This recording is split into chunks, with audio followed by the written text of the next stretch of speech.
Bom, galera, então voltando aqui, deixa eu só corrigir uma coisa que eu falei aqui. Talvez eu tenha falado que cosseno, eu não sei se eu me embolei aqui com cosseno, mas é o seguinte, ó. Cosseno de zero é 1, né? Então, se a gente olhar essa expressão, 1 menos 1 dá zero. E aí, isso daqui é o exemplo do anteparo parado, né? E aí, a reação em x é zero, porque o cosseno de zero seria esse anteparo aqui reto, né? E aí a mesma quantidade de movimento linear que o fluido tem na entrada, m.v1, ele tem na saída m.v1 sem variação da direção do vetor velocidade. O cosseno de 90 é zero. Então aqui fica zero, né? E aí quando está 90, o fluido tem uma certa magnitude de quantidade de movimento linear na entrada que ele não tem na saída. E aí quando o cosseno de θ é 180, o cosseno de 180 é menos 1, aí isso daqui vira 2, né? 1 menos 1, o menos 1, menos 1, quer dizer, é menos 1, desculpa, né? Então menos 1 vira menos 2, tá? Ou, desculpa, menos 1 vira 2, na verdade, né? E aí, o que acontece fisicamente é que ele tem uma certa quantidade de movimento linear na entrada que soma com a quantidade de movimento linear da saída, né? Se o θ for 90, você subtrai a mesma quantidade, e aí você tem a quantidade de movimento linear zero, mas quando o θ é 180, ele tem uma certa quantidade de movimento linear na saída que é somado com a certa quantidade de movimento na entrada, né? Estou dizendo isso daqui, ó, quando o θ é 180, ele vai dar essa volta aqui, ele vai ter um certo m.v1, que é a quantidade de movimento linear na entrada, e ele vai ter um certo m.v2, que é a quantidade de movimento linear na saída, né? Esses dois caras se somam quando o θ é 180, né? E aí essa variação de quantidade de movimento linear somada é que exerce essa força máxima aqui, né? Quando o θ é 180. Quando o θ é 90, ele só tem quantidade de movimento linear na entrada, não tem na saída, né? Em x, né? Que eu estou falando, né? Ele só vai ter a componente em y, então não vai ter em x. Certo? E quando ele é reto, então acho que eu me embolei aqui nesse θ, né? Quando eu tinha falado. Então, cosseno de zero igual a 1, cosseno de 90 igual a zero, e cosseno de 180 igual a menos 1, tá? Então, por isso que é o comportamento desse gráfico. Faça essa expressão e faça a física que a gente soma ou subtrai a quantidade de movimento linear, né? Que o fluido tem quando ele entra e quando ele sai, certo? Então, só para deixar isso mais claro aí. Bom, agora, então a gente viu o seguinte, ó. A gente viu os exemplos, ou resolvemos exercícios, né? Quando o volume de controle estava parado, então a gente viu o caso do volume de controle parado, o volume de controle se movendo com uma velocidade constante, então o referencial do volume de controle continua sendo inercial, né? Então, se a mesma força, se você está dentro de um carro parado, aí você precisa jogar, ou dentro de um ônibus, né? Sei lá, uma bola de boliche do fundo para frente do ônibus, a mesma força que você tem que exercer com o ônibus parado, você tem que exercer se o ônibus estiver se movendo na velocidade constante. Agora, se o ônibus está acelerando ou desacelerando, a força vai ser maior ou menor. Ou você no elevador, por exemplo, né? Se o elevador está numa velocidade constante, se você quer jogar uma bolinha para cima ou atirá-la para baixo, né? A força é igual se o elevador está parado. Agora, se ele está acelerando ou desacelerando, a força varia. Então, a mesma coisa aqui. O princípio da quantidade de movimento linear para o volume de controle parado ou se movendo com a velocidade constante, ele vai ser, quer dizer, a segunda lei de Newton ela continua valendo, né?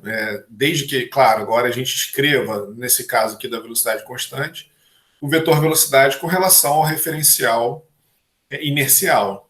Só que o problema é se o volume de controle e estiver se movendo com uma certa aceleração, que é o que a gente vai ver aqui. Mas uma aceleração retilínea e constante, né? O caso da aceleração qualquer, a gente não vê aqui, né? Uma aceleração que vai variando no tempo, que aí a coisa fica um pouco mais complicada. Mas, por exemplo, o empuxo que uma nave espacial tem, né? Um foguete tem, ele depende, ou ele pode ser analisado com essa estratégia que a gente vai ver aqui. Tá? Então, a gente tem um volume de controle que está acelerando, e a gente tem uma vazão máxima de combustível que sai, né, pelo foguete aqui a uma certa velocidade e a uma certa vazão máxima. Tá? Então, essa variação de quantidade de movimento linear vai fazer com que haja uma aceleração aqui no volume de controle. Mas o problema é que para um corpo acelerando, é isso que eu estava dando exemplo do elevador e do carro, né? A segunda lei de Newton não vale mais. Tá? Então, as equações de quantidade de movimento linear, elas foram as mesmas para o caso estacionário e inercial, né? Foram dados por essa expressão aqui, onde eu só enfatizei para o caso do volume de controle se movendo, o xzinho, yzinho, zzinho aqui, ó, para enfatizar que é calculado com relação ao referencial no volume de controle. E aí é só fazer aquelas somas vetoriais tranquilas, né? Nenhuma dificuldade maior. Se o volume de controle está afastando, né? Se vem um jato na direção do volume de controle e ele está afastando, você subtrai. Se ele está se aproximando, você soma. Então, isso daí é a soma de vetores de velocidade com relação a referenciais que estão se movendo um com relação ao outro, né? Relativamente, quer dizer, é trivial isso, né? Se você está se aproximando, você soma, se você está distanciando, você subtrai da velocidade. Só que agora, quando a gente tem uma aceleração, o volume de controle acelerando, a relação que o somatório das forças é igual à variação da quantidade de movimento linear, ela só vale para o xzão, yzão, zzão, que é justamente esse referencial fixo aqui, ó, que está estacionário, que ele não está acelerando. Então, se você quer analisar as forças que agem numa partícula dentro de um carro acelerando, ou dentro de um ônibus acelerando, ou dentro de um elevador acelerando, você não pode usar um sistema de referência solidário ao carro. Tá? Ou se você usar, você tem que somar as forças fictícias que você não enxerga dentro do carro, né? Você não vê o que são essas forças dentro do carro. Né? Se você faz uma curva, você só sente ali você sendo empurrado pela inércia para o lado contrário, mas você não consegue observar de onde vem essa força. Então são as ditas forças fictícias, né? As forças de inércia são as forças fictícias. Então, se você quer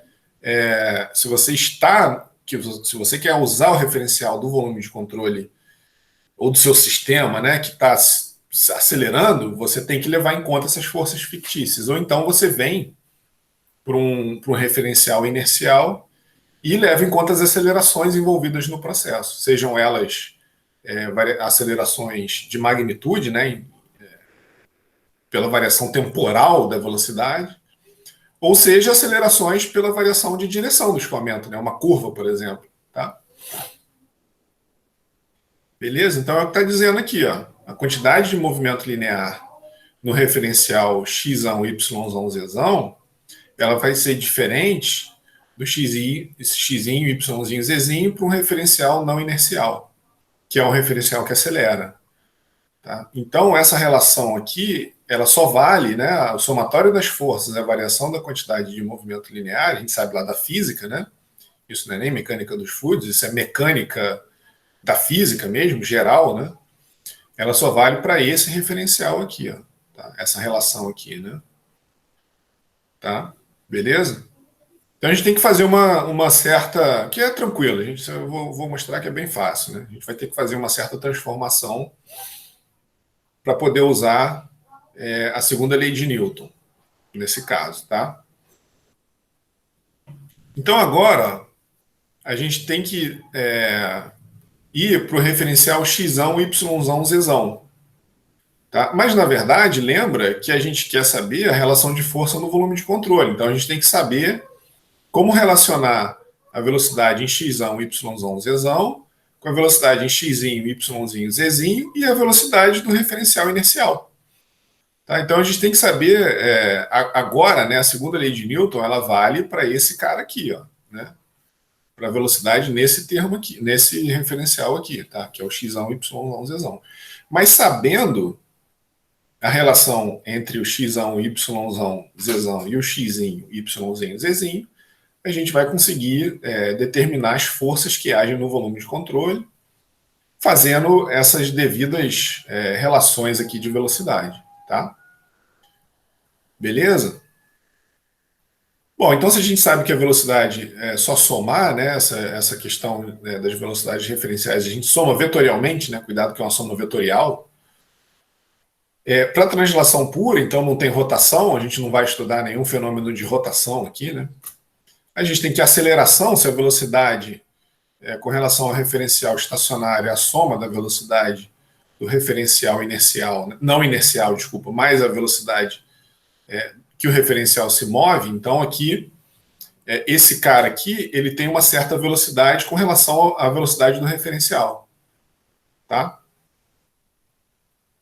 Beleza? Então a aceleração com relação a esse referencial inercial, estacionário, né, é a soma da aceleração do referencial com a aceleração do xzinho, yzinho, zzinho. Observa, é como se você estivesse dentro de um carro, acelerando, e você joga uma bolinha para frente.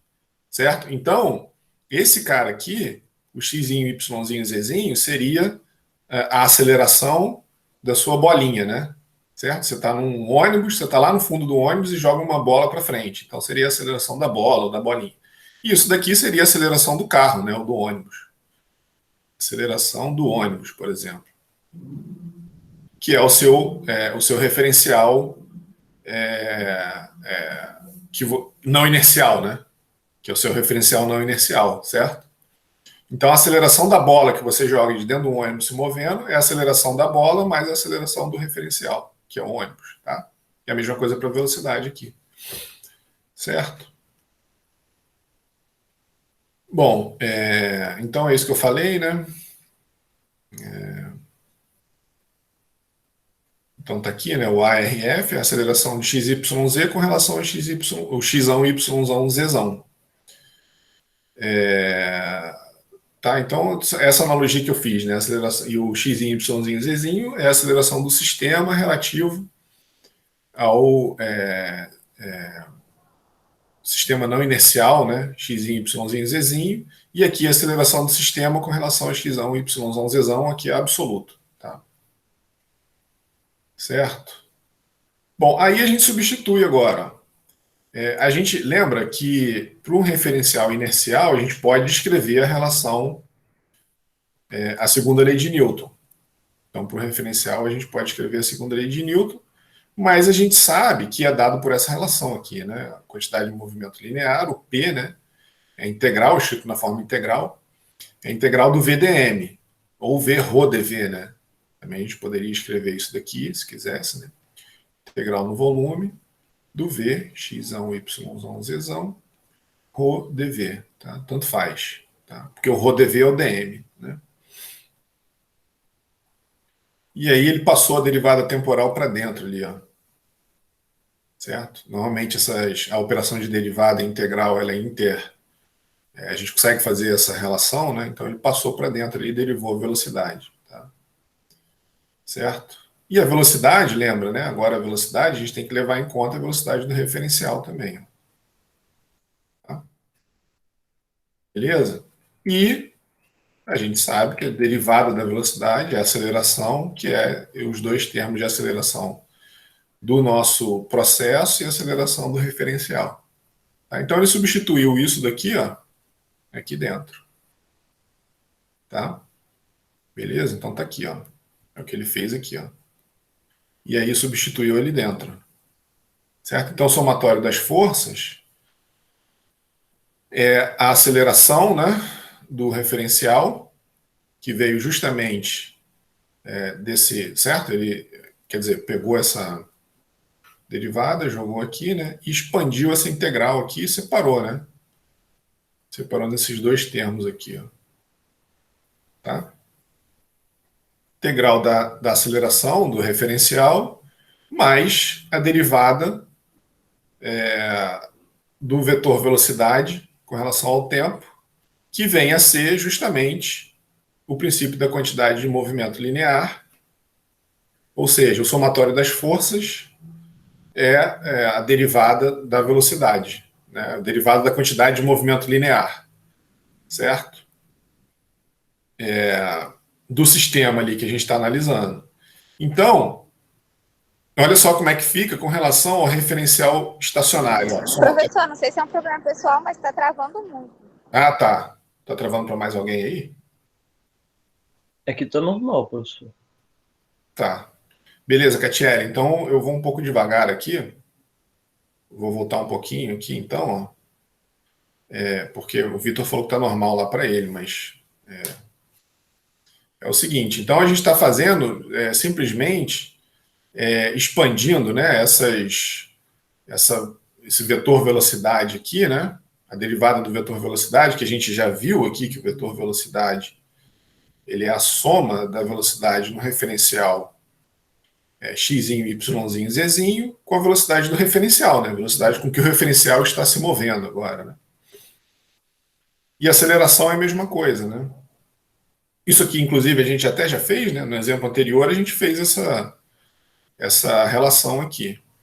Mas como a aceleração era zero, nesse exemplo aqui que eu estou falando, esse exemplo aqui, a gente fez justamente essa soma vetorial ali de velocidade, né?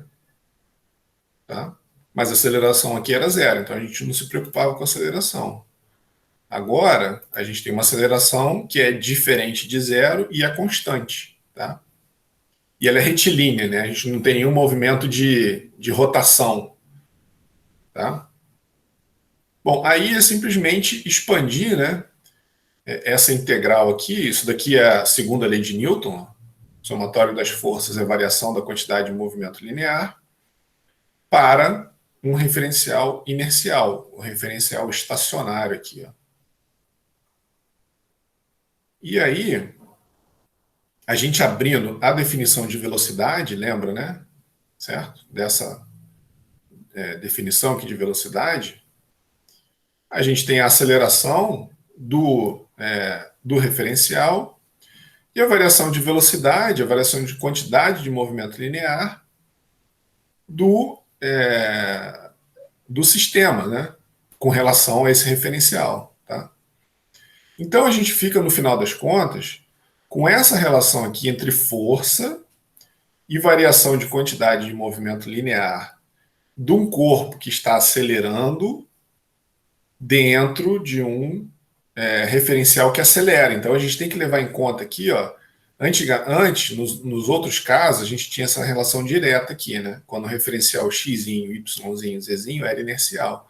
Agora que o referencial está acelerando, a gente tem que subtrair das forças a aceleração do referencial. Tá? Então é esse termo adicional aqui que aparece justamente porque o nosso volume de controle acelera também, que a gente tem que levar em conta para poder usar a relação entre as forças que agem no volume de controle e a variação da quantidade de movimento linear de um volume de controle que acelera. Então a gente não consegue usar a segunda lei de Newton direto aqui, ó. A gente tem que levar em conta o termo de aceleração do próprio volume de controle, tá? Que é a aceleração do referencial. Então eu tenho que subtrair essa aceleração aqui, tá? Esse termo aqui.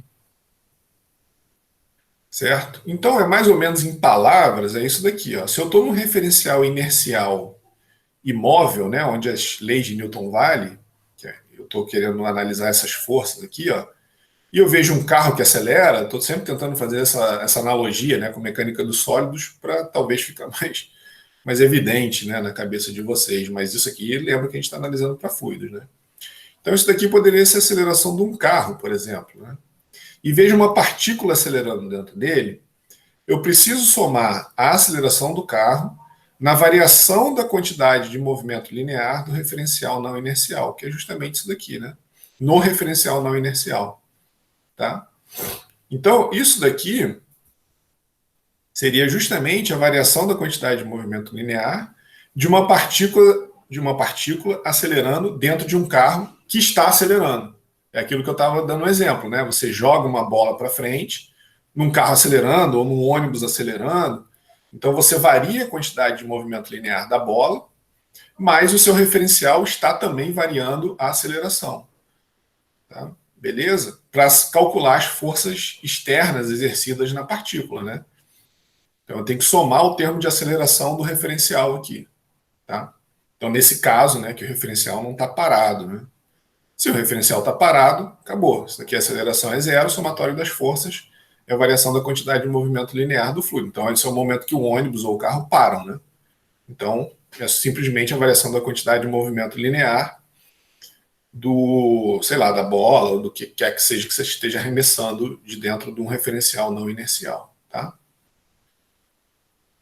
Beleza? E aí, esse termo é justamente aquilo que eu estava falando, é uma força fictícia que deve ser adicionada no diagrama de corpo livre no referencial não inercial. Você não vê essa força aqui, né? Se você está dentro do referencial não inercial, você não enxerga isso. Só quem está fora que é capaz de quantificar isso, essa aceleração. Tá? Certo? Bom, então, isso é mais para convencer vocês, né, dessas relações. Então, a gente simplesmente volta aqui, ó, no nosso teorema do transporte de Reynolds, que aí aplicando para o nosso caso aqui de fluidos, né, de movimento de fluidos, ó, somatório das forças, menos a aceleração do referencial inercial, aí sim, né, é igual à variação da quantidade de movimento linear do sistema. Mas a gente sabe, aí isso daqui a gente já fez, né, essa questão aqui a gente já fez, e aí é justamente essa relação que a gente obteve para o referencial inercial, está aqui, ó, as integrais, né, a derivada no tempo da quantidade de movimento linear, nesse referencial x, y, z, que a integral na superfície de controle é igual à variação da quantidade de movimento linear, que a gente relaciona agora, não direto pela força, mas subtraindo pela aceleração. Certo? Então a gente simplesmente substitui aqui. Fica essa expressão aqui, para o princípio da quantidade de movimento linear, para um volume de controle acelerando. Em contraposição com o que a gente já tinha até agora, a única diferença é que a gente tem que subtrair esse termo aqui. Ó. É igualzinho, né, ao que a gente tinha. Esse daqui é o referencial inicial que a gente vinha trabalhando. E aqui, se a aceleração for zero, esse termo some e a gente volta para essa relação ali de baixo. Tá? Beleza? Então a novidade é essa aceleração ali, ó, do referencial. Tá? Aí eu fiz uma analogia aqui, enfim, aí vocês ficam aí para vocês verem depois. Né? Todas essas analogias eu tirei lá do livro de física do Halliday, né? Então é uma pessoa dentro do elevador, como que é feito a força, né? A leitura da balança, quando tem uma pessoa e o elevador está indo para cima ou para baixo, né? Então, a gente tem que somar, né, na força que a balança lê, a aceleração da gravidade, é o mg, né? Se o elevador estiver parado, é o mg. Se a aceleração estiver para cima, você soma, se para baixo, você subtrai. Né? É justamente isso daqui. Ó. Aqui, ó, os termos aqui, ó, um balanço de força de uma pessoa em cima de uma balança dentro de um elevador. Então, a leitura da balança menos mg, né? Isso daqui, se a aceleração for zero, a força que ela vai ler é o mg. Se ela não for zero, você tem que somar aqui vetorialmente, né? O elevador subindo, você soma vetorialmente o mg com o ma. É justamente, ó, esse ma vermelho aqui, é justamente o termo aqui que a gente obteve, ó, da aceleração do nosso referencial não inercial, que no caso aqui da pessoa é o elevador, né? Que está acelerando, no caso que está subindo. Eu estou dizendo no momento que ele inicia, né? Sai do repouso, aí chega no momento que ele estabiliza, né? Ele está subindo, mas se ele subir com velocidade constante, esse cara aqui também é zero, né?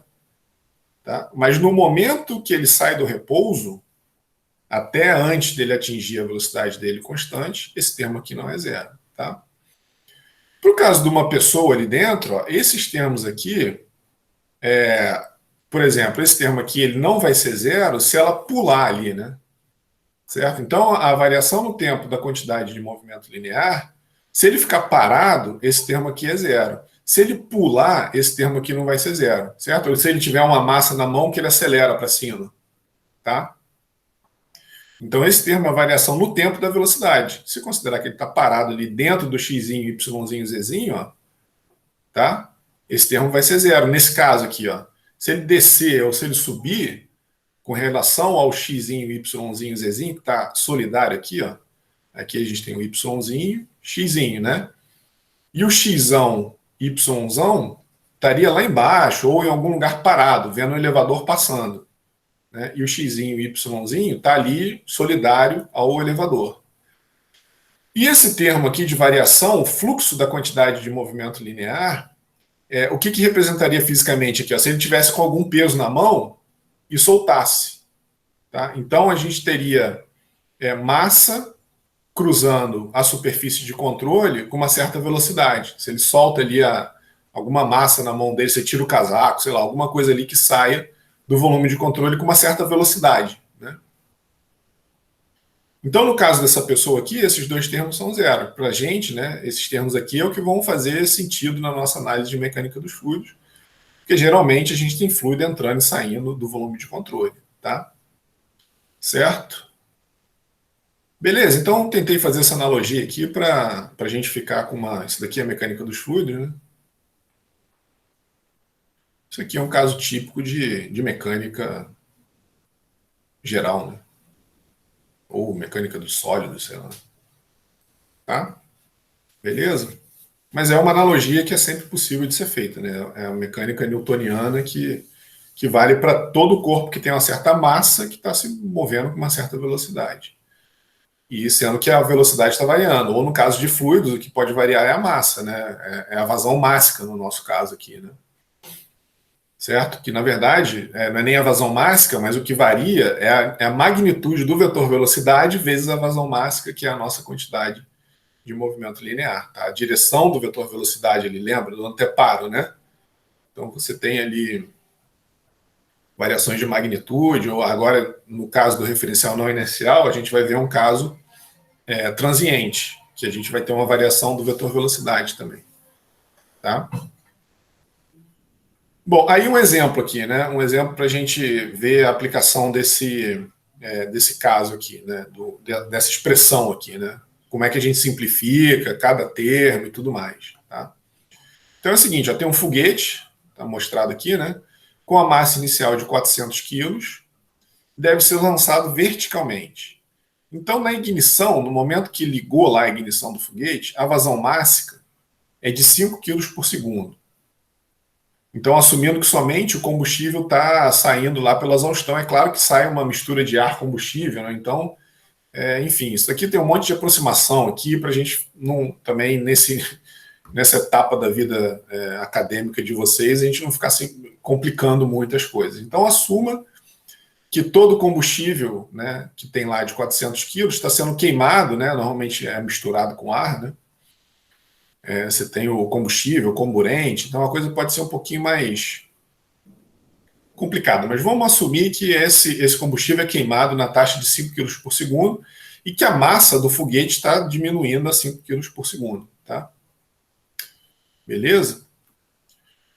Saindo, né? E aí seria o seguinte, né? Essa massa, isso daqui é o M ponto que está saindo aqui do foguete, numa velocidade de 3.500 metros por segundo, tá? Relativo ao foguete, né? Então isso tudo é um referencial yzinho, xzinho, que está solidário aqui ao foguete, tá? Então ele quer saber a aceleração inicial do foguete e a velocidade após 10 segundos. Desprezando a resistência com ar. Tá? Então vamos ver como é que faz isso, usando esse conceito aqui que a gente aprendeu. Né? Então aqui está um foguete, né? Enfim, aproximado, uma figura de um foguete. Aqui está o volume de controle em torno do foguete. E a gente tem que calcular, né? Lembra que a gente quer relacionar as forças necessárias para o foguete subir com a variação da quantidade de movimento linear. Então, é isso que ele está pedindo, né? A aceleração inicial, então a gente vai ter que fazer essa análise, né? Após 10, e a velocidade após 10 segundos. Então, é uma análise de de um referencial que está acelerando, e existem forças aqui, porque senão o foguete não sobe, né? Certo? Você tem uma força-peso para baixo, um empuxo para cima. Então é justamente essa vazão mássica vezes a velocidade que faz com que o foguete suba, né? Tá? Beleza? Então a gente vai analisar a componente Y do princípio da quantidade de movimento linear, que é dado por essa relação que a gente acabou de ver ali, né? Tá? Então, o somatório das forças menos a aceleração do referencial é a taxa de variação da quantidade de movimento linear mais o fluxo líquido de saída de quantidade de movimento linear pelo volume de controle. Bom, a gente despreza as resistências com ar. Então, esse termo aqui igual a zero, né? Não tem nenhuma força de superfície. E a força peso vai ser igual a menos, porque o G está para baixo, né? O Y está para cima aqui, ó. E o G está para baixo, né? Aceleração local da gravidade. Então, menos a massa do volume de controle vezes o G. Tá? E essa massa vai ser função do tempo, porque ele falou aqui, né? No começo, a massa era de 400 quilos, mas o combustível está sendo queimado a 5 quilos por segundo. Ou seja, a cada segundo, 5 quilos de massa vão diminuindo aqui do foguete. Tá? Certo? Claro, né? Tem o peso do foguete, tem um monte de simplificação aqui nesse problema, né? Vocês entenderam, a gente está simplificando ao máximo aqui para ficar com uma análise tratável, né? Mas a gente poderia complicar muita coisa aqui, mas aí talvez a ideia de ver a aplicação dessa expressão não ficaria tão clara, né? Tá? Então, da conservação da massa, a gente tem essa relação aqui, né? Essa é a conservação da massa, escrito na sua forma mais geral. É o teorema do transporte de Reynolds, escrito para a conservação da massa. Tá? Beleza? Bom, então tá aqui, ó, essa relação repetida aqui, que a gente pode jogar essa integral para o lado direito, e a gente identifica que a massa só cruza a superfície de controle em um ponto, só aqui, ó, na saída aqui, ó. Então, todo o combustível que está ali dentro cruza a superfície de controle aqui em E, né? Nessa saída aqui. Tá? Então, assumindo velocidade uniforme, a gente tira velocidade dentro da integral, massa específica, né? A gente tira esse cara aqui de dentro da integral, então vira o m.e. Certo? Então, essa relação aqui, ó, vira menos m.e. Lembra que a gente tem a normal unitária para baixo e o vetor velocidade na mesma direção, então esse produto interno aqui foi positivo e essa integral aqui deu a vazão mássica, tá? Então menos m.e, tá?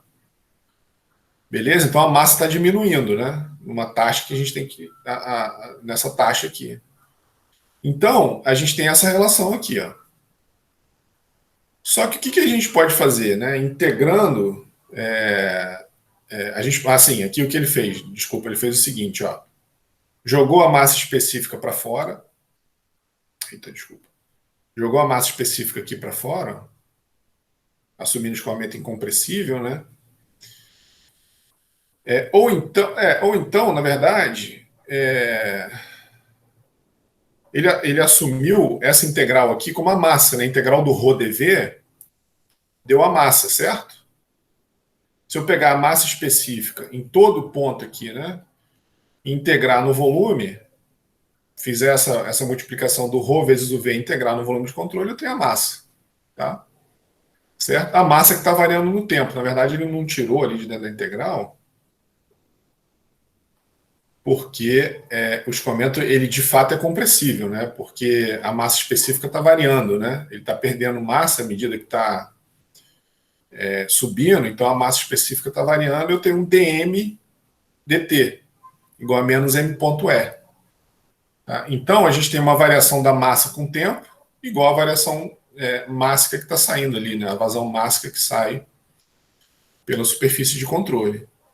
Certo? Então, eu integro dos dois lados aqui, ó. Fico com essa relação, né? Jogo o dt para o lado de lá, ó. Integral de m0 até m, do dm, volume de controle, igual a menos integral do 0 a t de m.e dt. Tá? Aí integrando, né, trivial essa integral, né, aqui é uma integral do dm, então vira m no volume de controle do t, igual a m0, menos m.e vezes o t. Tá? Esse cara aqui não depende do tempo, né, ele saiu de dentro da integral aqui, menos m.e vezes o t. Tá? Então a gente fica com essa relação aqui, ó. A massa no volume de controle é o m0 menos a vazão mássica vezes o tempo. Isso daqui é uma coisa até relativamente óbvia, né? Quanto que tem no volume de controle? É o que tem no começo, o m0 lá, ó, menos a vazão mássica vezes o tempo. Ou seja, se ele está consumindo combustível a 5 kg por segundo, em 1 segundo, né, eu tenho 400 menos 5, né, em 1 segundo. Em 2 segundos, eu tenho 400 menos 5 vezes 2.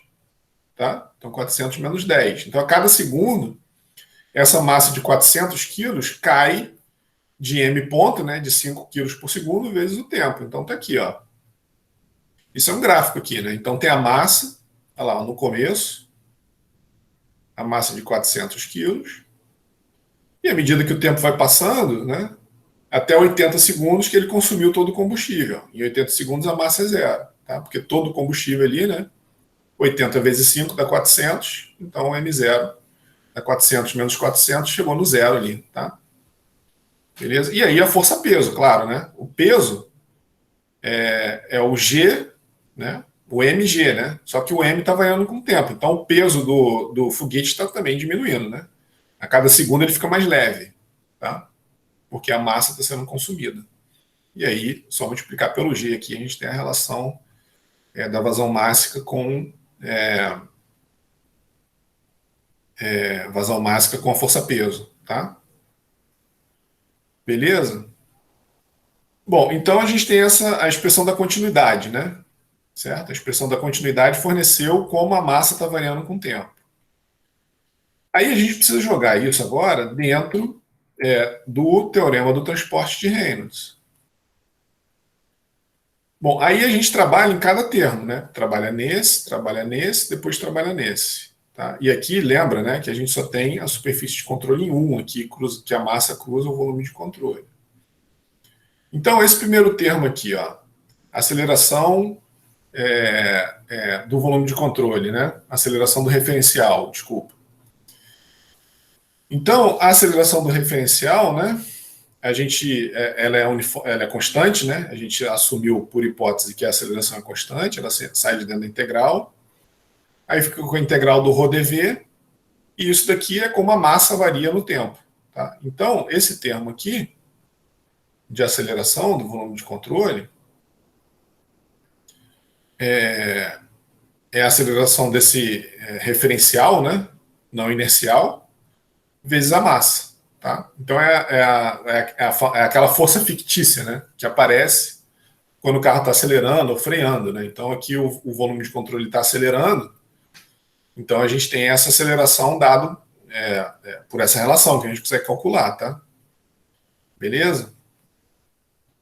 Agora, essa derivada aqui no tempo, a velocidade está variando no tempo, né?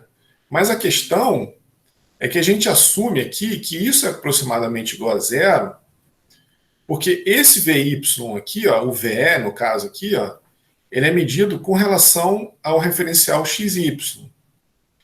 E esse termo, lembra que, de forma geral, ele é zero para um volume de controle não inicial. Desculpa, não lembro, né? Porque isso é a primeira vez que eu estou falando isso. Né? Ele vai ser, de forma geral, ele vai ser zero para um volume de controle não inicial, porque a variação de velocidade, tudo bem, ela varia, e ela vai variar. Mas a gente assume que ela é praticamente constante. Na prática, ela varia um pouquinho, mas a gente assume que ela é constante para simplificar a vida aqui, senão as coisas iam ficar muito complexas aqui, né? Mas observa que à medida que o combustível está sendo gasto, ele vai saindo com a velocidade menor, tá? À medida que você vai queimando combustível, isso daqui pode estar com uma velocidade menor, mas a gente assume que ela é constante. Tá? A gente assume que essa velocidade aqui, ó, ela é constante, tá? Para fins de simplificação. Então esse termo aqui zera. Tá? Mas todo o volume de controle, né, a aceleração do volume de controle, a aceleração do foguete está sendo levada em conta aqui nesse termo. tá? Então, e aí a gente tem um termo, né, na superfície de controle do VY, ρ, VXY, ZDA. Esse termo a gente já trabalhou em todos os exemplos anteriores que a gente viu até agora, né? Certo? Aí a gente faz aqui todas as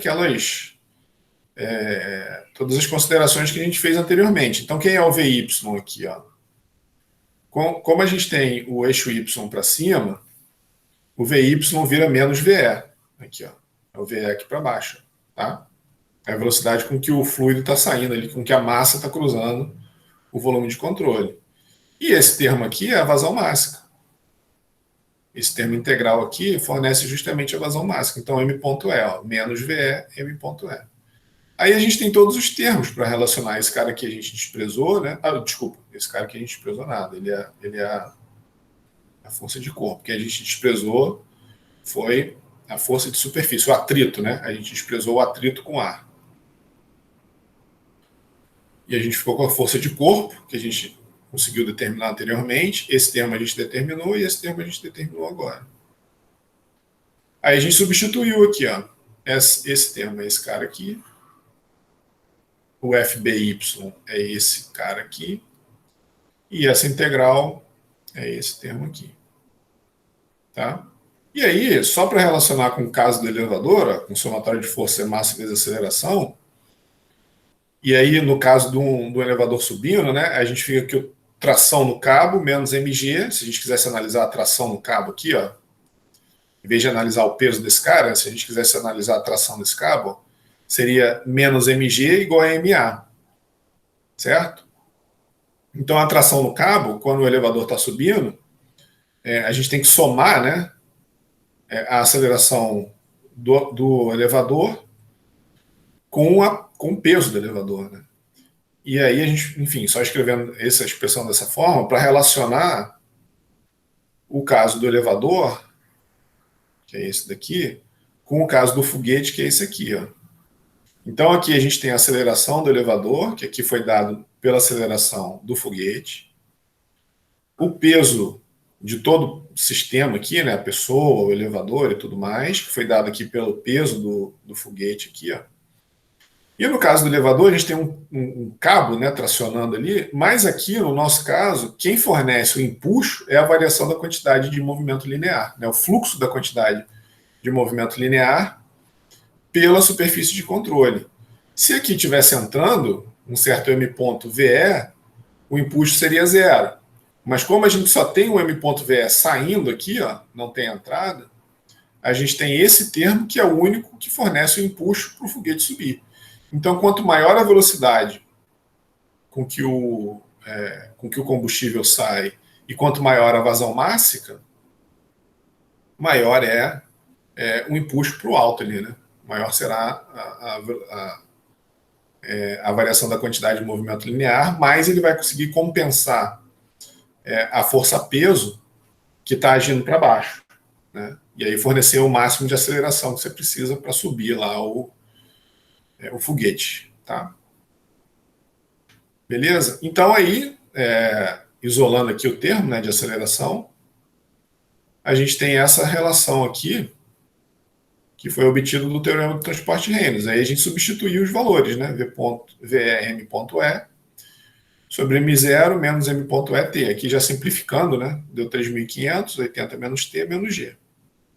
Para o tempo T igual a zero, ele quer saber a aceleração inicial, ó, a gente substitui o T aqui em zero, né? Certo? Então, VE sobre M0 menos G, então fica com 33,9 metros por segundo ao quadrado.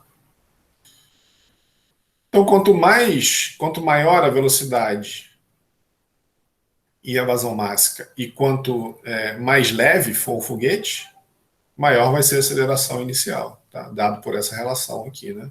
VM.E e M0. Então, quanto mais leve for o foguete, maior vai ser a aceleração. Tá? E aí ele quer saber a velocidade do foguete depois de 10 segundos. Então, se o dv/dt é igual a aceleração, e o dv/dt aqui, né, a gente sabe que a aceleração é o dv/dt, dado por essa relação aqui, né? Certo? Está aqui, ó, dv/dt, que é a aceleração, é essa expressão que a gente obteve. Então, a gente integrando, né, dos dois lados, a gente tem essa relação, que a integral do dv é esse cara aqui, né, integrar dos dois lados, certo? E distribuir o dt ali para o lado direito aqui da expressão, tá? Aí trabalhando nessa integral, enfim, uma integral por substituição, né, aí depois vocês deem uma olhada, chamando u de m0 menos m.e vezes t, o dt de du, o dt vira du sobre m.e, enfim, aí é integral por substituição, né? Então, trabalhando na integral, a gente fica com essa relação aqui para a velocidade do volume de controle. Tá? E aí a gente, usando a condição inicial, que V0 igual a zero, a gente tira aqui o C, VE, ln de M0, enfim, equação diferencial aí, né? Então aqui está a expressão geral da velocidade do foguete, velocidade do volume de controle com o tempo. E essa é uma aproximação clássica para a dinâmica dos foguetes, né? Normalmente o pessoal que quer usar uma primeira aproximação usa essa expressão aqui, tá? De velocidade em função do tempo. Tá? E isso dá essa relação aqui. Ó. Ele pediu, depois de 10 segundos, é só jogar t igual a 10 segundos aqui, que a gente fica com a velocidade de 1.329 km por hora. Então aqui, né, 10 segundos, ele já está com a velocidade de 1.329 km por hora ou 369 metros por segundo. Então eu fui plotando aqui até 80 segundos, que é quando a massa... Lembra, né? Quando 80 segundos é quando a massa de combustível foi toda queimada aqui, ó. Então aqui 80 segundos é quando não tinha mais combustível nenhum aqui, né? Então por isso que eu joguei ali, nesse gráfico, até 80 segundos. Então fica com uma velocidade estúpida aqui, né? De 15 mil metros por segundo, quilômetros por hora, metros por segundo. Então, aqui está metros por segundo, então 10 segundos aqui é 369 metros por segundo. Né? Então é uma coisa muito absurda, né? Quer dizer, mas porque teve muitas aproximações aqui, né? A gente desprezou a resistência com ar, desprezou o peso do foguete, tem um monte de coisa aqui que a gente desprezou nessa análise. Então deu essa curva exponencial aqui que vai para o infinito, parece, né? E aí eu só mostrei aqui o seguinte, né? Então, pô, é complicado isso, né? Isso daqui dá uma aceleração, olha só, eu fiz aqui nesse gráfico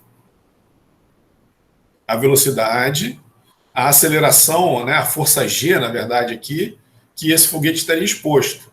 E aqui um experimento que foi feito lá, não sei se é anos 60, 70, uma pessoa, eu acho que isso daqui é lá um militar lá da Marinha ou do Exército Americano, não sei o que é, ele fez um experimento nele mesmo para ver o que acontecia quando ele estava exposto a uma aceleração e uma desaceleração muito brusca. Então, de 1 a 3 aqui, ele acelerou com 12G, e de 4 a 6 ele desacelerou a 22G. Isso daqui é o experimento que ele fez, então tinha uma piscina com água para dar uma desaceleração muito forte. Então você vê que ele ficou cheio de hematoma, foi uma coisa meio traumática para ele, né? Então ele chegou aqui a 22G de desaceleração. Agora, a gente está falando aqui de forças de 3.500G, né? Então não faz nem sentido, não tem muito como essas hipóteses serem reais, elas podem valer até alguma certa condição, mas tem que tomar cuidado, né, com as hipóteses que foram feitas aqui para esse caso. E o que acontece, né, na vida real? Eu peguei no site da NASA os dados de lançamento de foguetes tripulados. Né? Então aqui, ó, peguei nesse site aqui da NASA, ó, ele tem a velocidade, então ele vai dizendo quanto tempo leva, né, para a nave atingir tantos quilômetros por hora.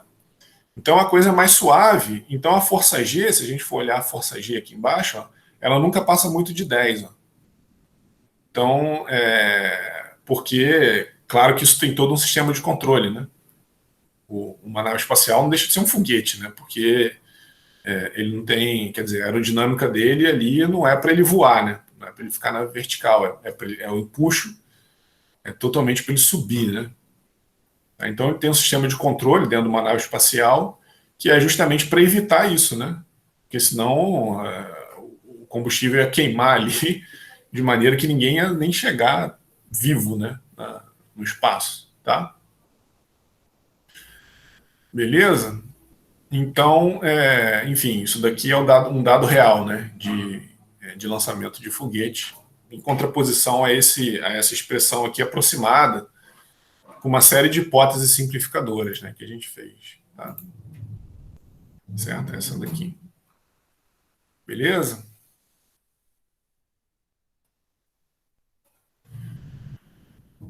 Bom, e aí, para a gente fechar a matéria da V1, a última parte da matéria, é o princípio da quantidade de movimento angular. Aqui eu fiz uma série de lembranças, né? Eu vou passar rápido por isso daqui. São essas relações entre grandezas lineares e angulares, né? V ômega R, aceleração é o R vezes alfa, né? Que é a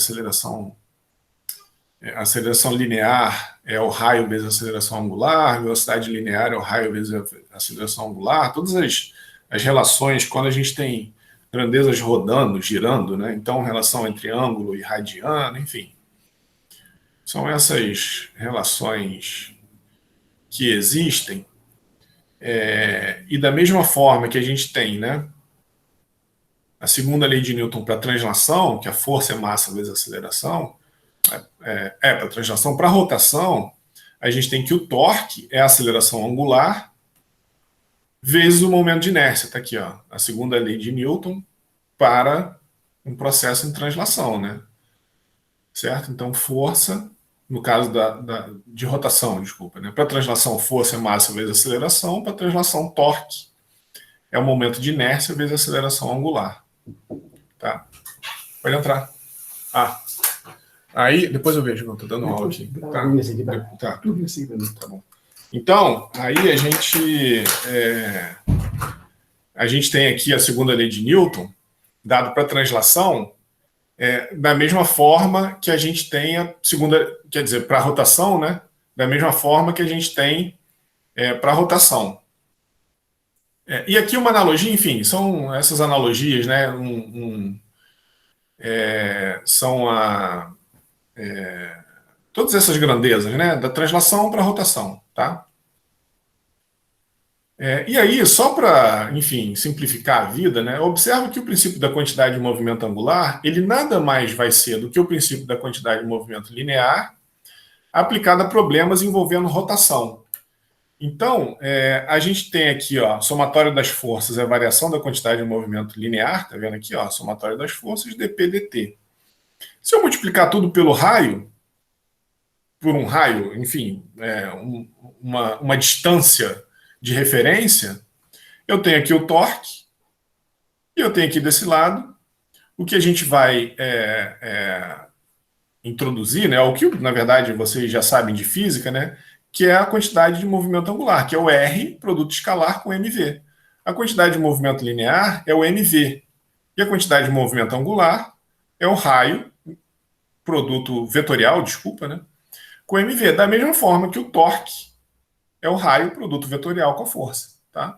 Então, o torque é o raio, produto vetorial com a força, a quantidade de movimento angular é o raio, produto vetorial com a quantidade de movimento linear. Então, ó, fica essa relação aqui direta, né, na verdade, certo? Então aqui, ó, força. Ó, somatório das forças é a variação da quantidade de movimento linear, somatório do torque, variação da quantidade de movimento angular, tá? Onde aqui, ó, a quantidade de movimento angular é o produto vetorial do raio com a massa vezes a velocidade. Esse cara aqui é o nosso P, né? O nosso P, que é o mv. E esse cara aqui é o nosso torque, que é o R, produto vetorial com a velocidade. Certo? Então a coisa é direta. Né? Só que para corpos que giram, ele gira com relação a alguma distância R de referência. Tá? Então a coisa aqui também fica direta. Né? A gente simplesmente, da mesma forma que fez para a quantidade de movimento linear, a gente identifica a quantidade de movimento angular. Lembra, né? Então, de novo, da mesma maneira que o P da translação era integral na massa do V dm, ou integral no volume do ρ, do V, né? ρ dv.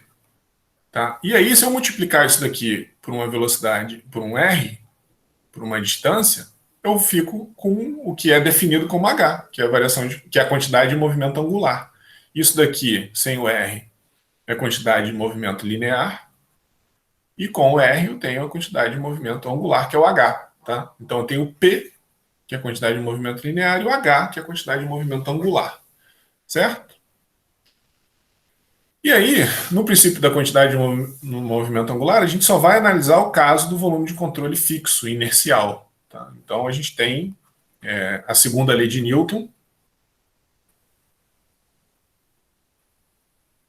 para rotação. Tá? Beleza? Então, e o torque, né, se a gente quiser somar os torques, né, da mesma maneira que a gente identificou as forças como força de superfície, lembra? Só força de superfície e força de corpo, que é a força da gravidade, a gente tem também aqui um torque de eixo que pode cruzar o volume de controle. Isso daqui está aqui porque normalmente o princípio da quantidade de movimento angular é usado para turbina, para bomba, então a gente tem um eixo ali cruzando o volume de controle. Então por isso que a gente soma aqui esse T-shaft, né? Shaft é eixo em inglês, né? Tá? Beleza? E aí exatamente a mesma coisa que a gente fez para o princípio da quantidade de movimento linear. Ó. A gente identifica que o H, que a quantidade de movimento angular é dado por essa relação. E a gente tinha feito lá atrás a relação entre a propriedade extensiva, que depende da massa, e a propriedade intensiva, que independe da massa.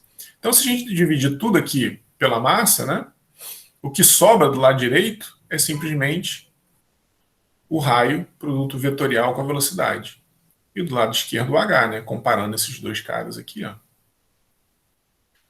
Tá?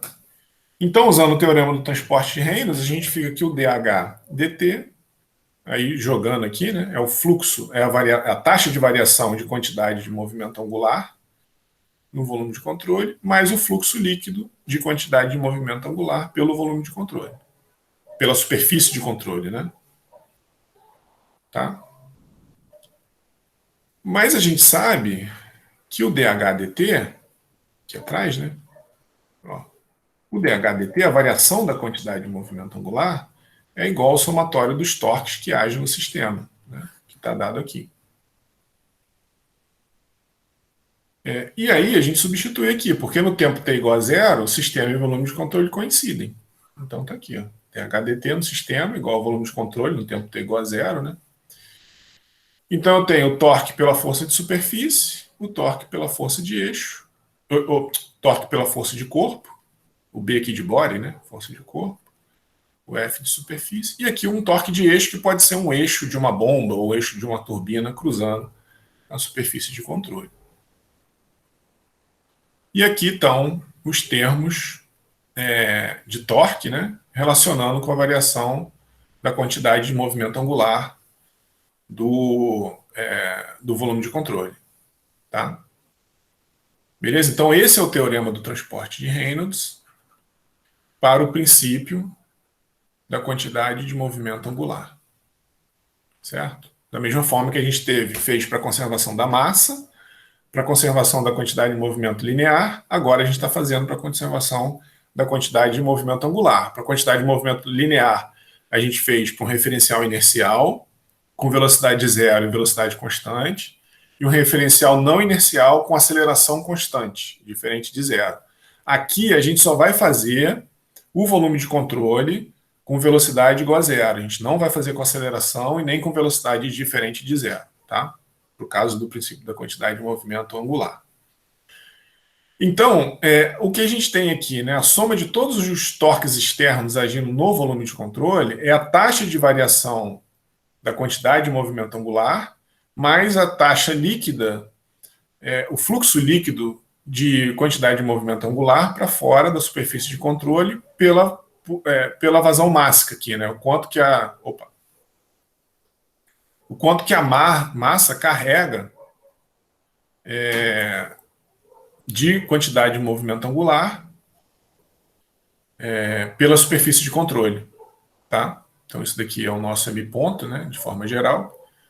E aí, quando a gente multiplica, faz esse produto vetorial, né, do RV com M ponto, a gente tem a taxa líquida, né, ou a taxa líquida de quantidade de movimento angular pela superfície de controle, tá? E esse xzinho, yzinho, zzinho agora é inercial e não está girando. Tá? Então a gente vai ficar com um referencial. A gente só vai analisar esse caso aqui, tá? A gente não vai estender essa análise para casos mais complicados. Deixa eu fazer esse exemplo aqui. Eu vou passar um pouquinho, mas aí amanhã eu dou aula até antes de 10h30, só para fechar esse assunto, porque é o último assunto da V1. Então é um exemplo, talvez até passe só uns 5 minutinhos, mas é um exemplo de aplicação dessa expressão aqui. Tá, que é a última matéria da V1, que aí eu fecho a matéria hoje e não fica quebrado entre hoje e amanhã. Então talvez passe uns 5, 10 minutinhos aí. Então é o seguinte, ó.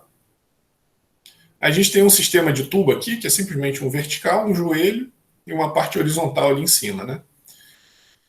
Então esse sistema de tubo, né, tá extraindo água aqui de baixo, e aí ele está jogando água para a direita aqui, ó, e ele tem um diâmetro constante de 10 centímetros. Tá? Então tem essa parte de 2 metros vertical, uma parte de 1 metro horizontal. A água descarrega na pressão atmosférica a uma velocidade média de 3 metros por segundo. Então é uma velocidade uniforme que ele está dando aqui. Né? Quando ele fala essa velocidade média, já é para assumir que a gente pode usar um perfil uniforme de velocidade, e essa velocidade pode ser da integral. Né? No final das contas é isso que a gente quer.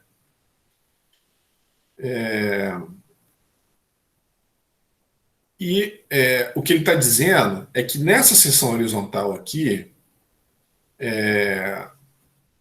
existe água e o peso é de 12 quilos por metro. A gente vai ver por que ele dá por que ele faz essa relação aqui. Né? Então, em um metro vai ter 12 quilos. Né? Porque a segunda parte da questão vai precisar usar essa informação. Né? Então, esse tubo está ancorado aqui, né? Está engastado aqui no chão, aqui em A, né? Sei lá, tem um flange, alguma coisa aqui que está engastando essa tubulação aqui no chão. Uma base de concreto. Então ele não tem nenhum movimento, né? Nenhuma rótula, nem nada aqui que permita ele movimentar. Ele está parado aqui, né? Ele quer saber o momento que age na base aqui, no ponto A, né? A base aqui, ó, esse é o ponto A. Qual é o momento que age aqui? Opa, eu acabei escrevendo em cima. O A já estava escrito ali, né? E qual é o comprimento horizontal para fazer com que esse momento seja zero? Por que isso? Olha só. Existe uma força-peso. Qual é o momento aqui com relação ao ponto A? Né? É uma força-peso que está puxando esse tubo para cá, para baixo. Né? Então tem um certo torque. Se você fizer esse raio e o peso age, é uma força distribuída, né? A força-peso é distribuída. Então, a linha de ação dela, da resultante aqui do peso, né, está a meio metro ali, né? Certo? Então, você tem um torque ali, ó, no sentido horário, certo? Que é o peso vezes esse braço de alavanca de meio metro. E quem faz... Então, isso daqui geraria um torque para ele cair para frente, né? Se isso daqui tivesse fechado, se esse sistema não tivesse água, ou se a água tivesse parada ali, ó, tivesse fechado aqui, e ele não tivesse ancorado, o peso ia fazer esse cara tombar para frente.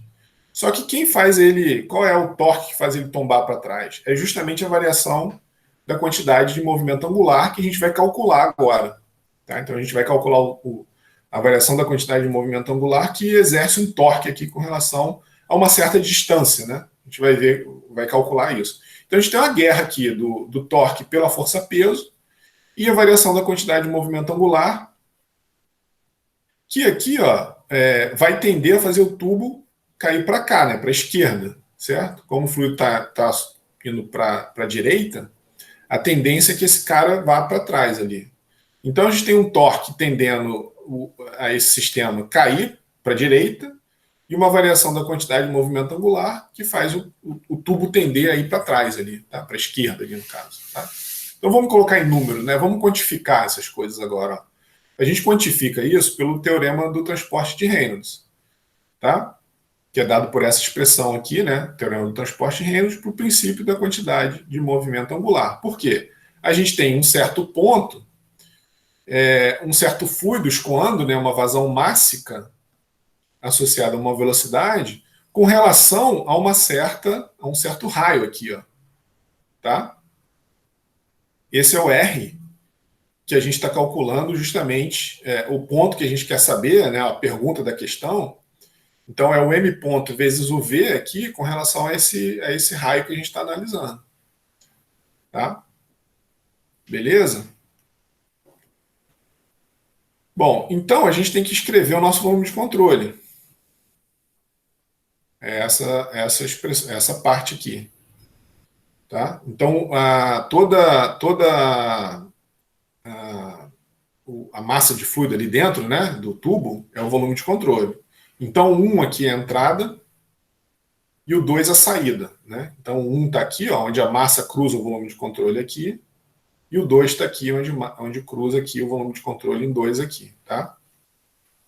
As coordenadas x e y estão dadas aqui, né? Todos os componentes de torque vai ser em y, ó, porque o x está aqui, né? Então, se a gente fizer o y está perpendicular à tela. Então, tanto o torque pela força-peso vai ser perpendicular à tela para dentro, como a variação de quantidade de movimento angular, né? Como esse R aqui, ó, o produto vetorial do R com esse vetor velocidade vai ser também na direção da tela. Então está tudo em Y. Então a gente vai tirar aqui as componentes, porque como ele está pedindo uma análise de torque aqui, e está tudo no mesmo eixo, aí a gente despreza esse subíndice só para facilitar a vida, tá? Beleza? Então a conservação da massa, né, para esse escoamento em regime permanente, incompressível, simplesmente fornece que o M.1 igual a M.2 igual a M ponto, né?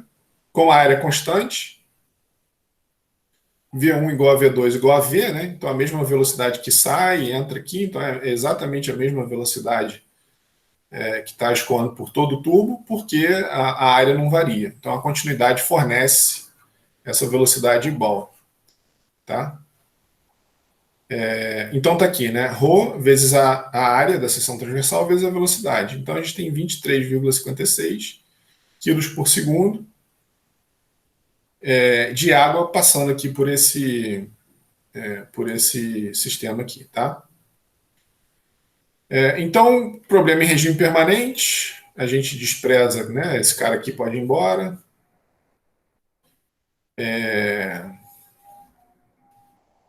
Então a gente fica nessa expressão simplificada aqui, né? Jogamos fora a integral, aquela derivada no tempo. Tá? No nosso caso aqui, ó, essa força de superfície aqui é justamente o torque devido a essa força de superfície é justamente a reação que a gente vai ter que adicionar aqui, né, para saber da mesma maneira que a gente adicionou o Rx e o Ry lá, né, no caso das forças de superfície, né, para o problema do anteparo, né. Então a gente soma um torque ali, né, um MA, que ele vai ser o torque, a reação, né. Aqui a gente está justamente analisando a reação ao torque gerado pelo peso e pela variação de quantidade de movimento angular. Tá? E aí, se ele não tivesse engastado, né, esse termo é zero, certo? Ele só existe porque essa reação aqui ela só vai existir porque o tubo está engastado ali, né? Ele está concretado, chumbado ali no chão. Tá? Então tem um torque, tem uma reação aqui que está exercendo para manter ele parado. Tá? Para reagir a esses torques ali, né? Se ele tivesse solto, não ia ter reação nenhuma, ele virava. Tá? Então, a gente tem que analisar esse termo aqui, né? Essa integral aqui, ó. Tá? A componente em y, né, dessa integral. Olha só como é que a gente faz isso, ó. Assim, na verdade é a componente em y do peso primeiro. Desculpa, é esse cara aqui, ó. A força-peso aqui, né? O torque pela força-peso. Então, quem é o R produto vetorial com G, né? O R aqui é o 0,5 e o G aqui, né? O peso aqui, né? Na verdade, o G ρ dV, né? Ele está agindo aqui na linha de centro, né? dessa parte horizontal. A parte vertical não exerce nenhum torque, porque o raio é zero aqui, né? Ele está passando pelo ponto de aplicação, pelo ponto de análise aqui, né? Então, o torque devido à parte vertical é zero, né? E o torque da parte horizontal é 0,5 vezes W, certo? Então, tá ali, ó. O R1, né? O menos porque a gente assumiu positivo para fora da tela, aqui, ó. Aqui, ó, assumindo positivo no sentido anti-horário, né?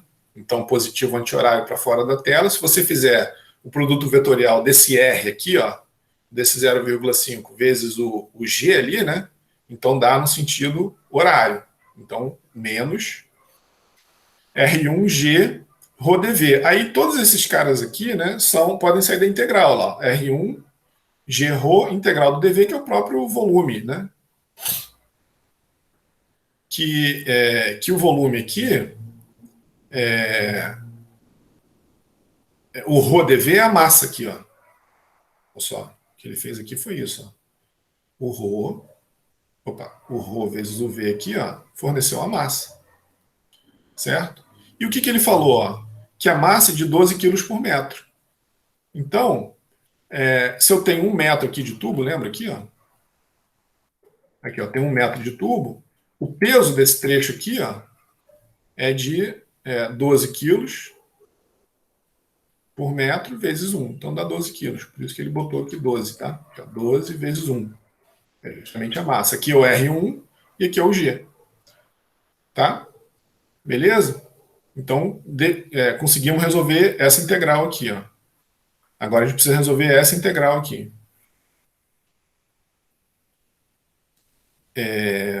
Agora vamos para outra integral lá, ó. Certo? Agora, como é que a gente faz isso? Ó? O único ponto que a massa cruza o volume de controle é ali, né?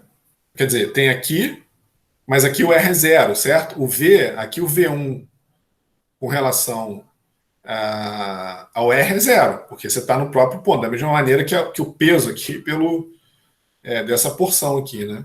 Então, ele até fez aqui, ó, superfície de controle 1, esse cara vai zerar, né? Que é onde cruza aqui, ó. Então, o fluido cruza aqui em 1 aqui embaixo e em 2 lá em cima.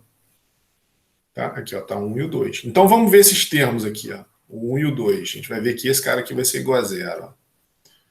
É o seguinte, ó. Em 1, olha lá, ó, o R, o produto, aqui, ó, é o R produto vetorial com V. Mas o R produto vetorial com V é zero aqui, né? Porque o V está em cima do próprio R ali, então zero. No 2, a gente tem que fazer o R, a distância R igual a 2 metros, produto vetorial com V, com esse cara aqui, ó, com V2, certo? E aí a gente vai usar a mesma ideia que a gente está fazendo aqui, né? O R, produto vetorial com V2, então é anti-horário lá, menos aqui, ó. Certo? Menos R2, V2, né? Então esse produto vetorial forneceu esse resultado aqui, ó, menos R2, V2, e esse termo ρVDA é a vazão máxima, tá aqui, tá? Certo? Então, jogando tudo no princípio da quantidade de movimento angular, a gente ficou com essa relação aqui, ó, MA igual a menos R1 MG menos R2 V2 M ponto, tá?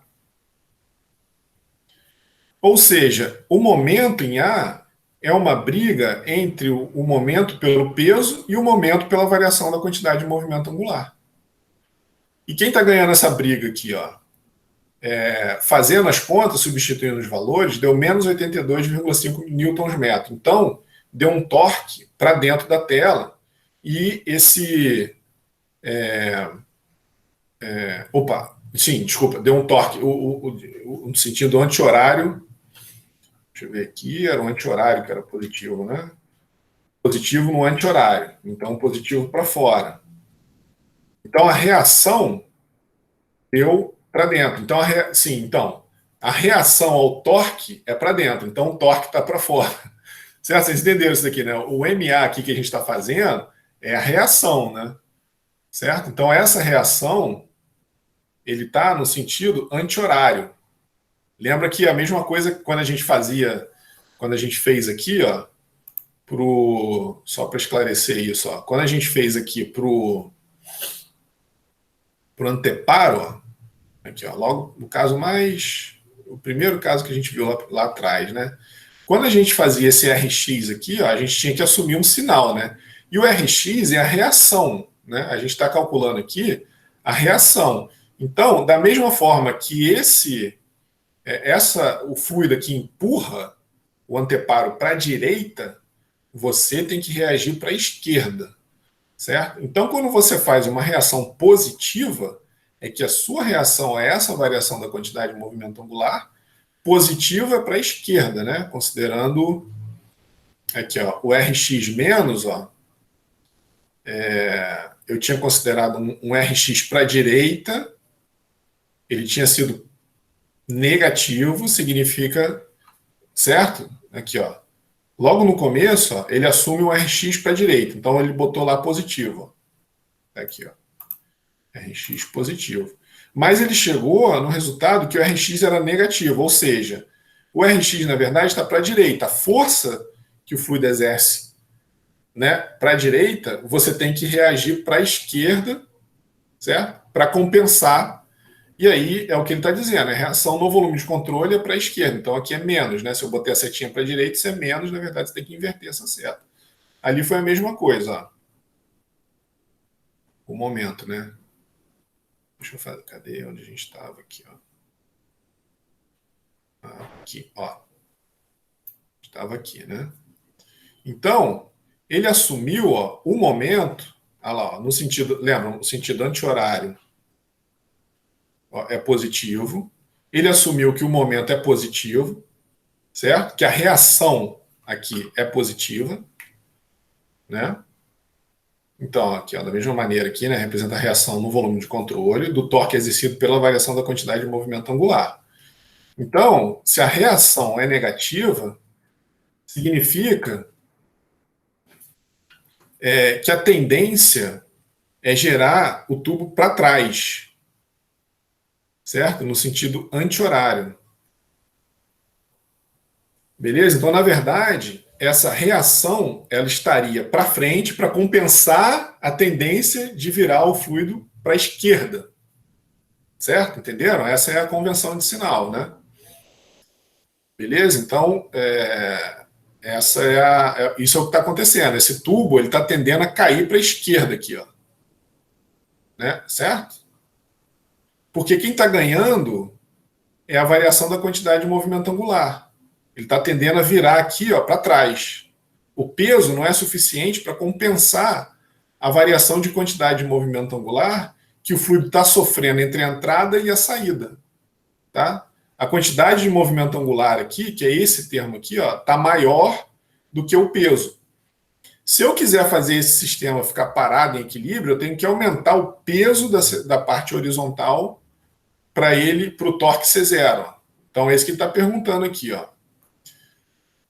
Qual é o comprimento da seção horizontal que vai fazer esse momento ser zero? Ou seja, eu tenho que aumentar o braço de alavanca aqui, né? À medida que eu aumento a componente horizontal, eu aumento tanto o braço de alavanca quanto a magnitude de W, porque se ele pesa 12 kg por metro, à medida que se eu colocar 2 metros, vai ser 24, vão ser 24 quilos, e se eu colocar 2 metros, o braço de alavanca agora vai ser em 1 metro, entendeu? Aí o peso vai compensar a quantidade de movimento angular, a variação da quantidade de movimento angular do fluido saindo aqui por esse cotovelo aqui. Tá claro isso, gente? Isso é uma guerra de dois torques aqui, né?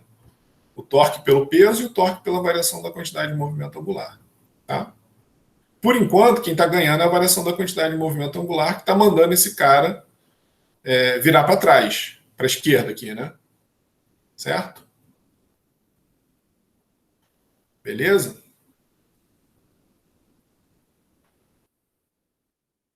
Então, se o torque estivesse nessa direção aqui, realmente, aí a reação não pode estar facilitando, né? Ele já está querendo tombar, então a reação aqui, se fosse desse jeito, ia tombar mais ainda. Então a reação tem que ser no outro sentido. Tá? Beleza?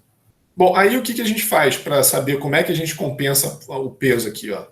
A gente tem 12 quilos por metro. Então, 12 vezes 91, a gente tem 170 vezes a aceleração local da gravidade, né? A gente tem 117,72 newton por metro, né? A medida, cada metro de seção horizontal aqui pesa 117,72 newton. Então, o peso de um elemento com L metros é 117,72 L em newton, né? E o L aqui é metro. E esse braço de alavanca vai ser em L sobre 2, né? Certo? Um centroide ali, é uma massa homogênea, então vai ser no centroide. Então, a gente tem que fazer o MA igual a zero.